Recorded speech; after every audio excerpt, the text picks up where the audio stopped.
Methyl. तो मेरा nomenclature name क्या हो जाएगा? 5 bromo 3 bromo methyl, bromo methyl. ये इतना पार्ट मेरा प्रीफिक्स था। देन मेरा word root pent, and then मेरा सफिक्स 1 ईन। तो 5 bromo 3 bromo methyl pent 1 ene, ये क्या हो गया मेरा नॉमेनक्लेचर इज गिवन कंपाउंड का। अब मैं अगर ऑप्शंस में चेक करूं, सो फर्स्ट ऑप्शन है 5 bromo 3 bromo methyl pent 1 ene, तो ये मेरे आंसर से मैच हो रहा है। नेक्स्ट अगर मैं ऑप्शन बी देखूं, तो ऑप्शन बी में क्या है? 3 then 1 bromo methyl 4 bromo but 1 ene. So ये आंसर नहीं होगा। इसके अंदर क्या वर्ड रूट ब्यूट यूज हुआ है। हमारे क्या है कि मेन चेन के अंदर मैक्सिमम कार्बन होने चाहिए।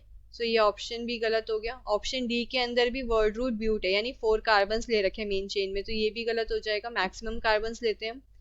एंड ऑप्शन सी के अंदर भी क्या है? वर्ड रूट ब्यूटेन है, सो ये ऑप्शन भी क्या है? गलत हो जाएगा। So we can say the final answer is option A, 5 bromo 3 bromo methyl pent 1 ene. So I hope you understood this well. Best of luck.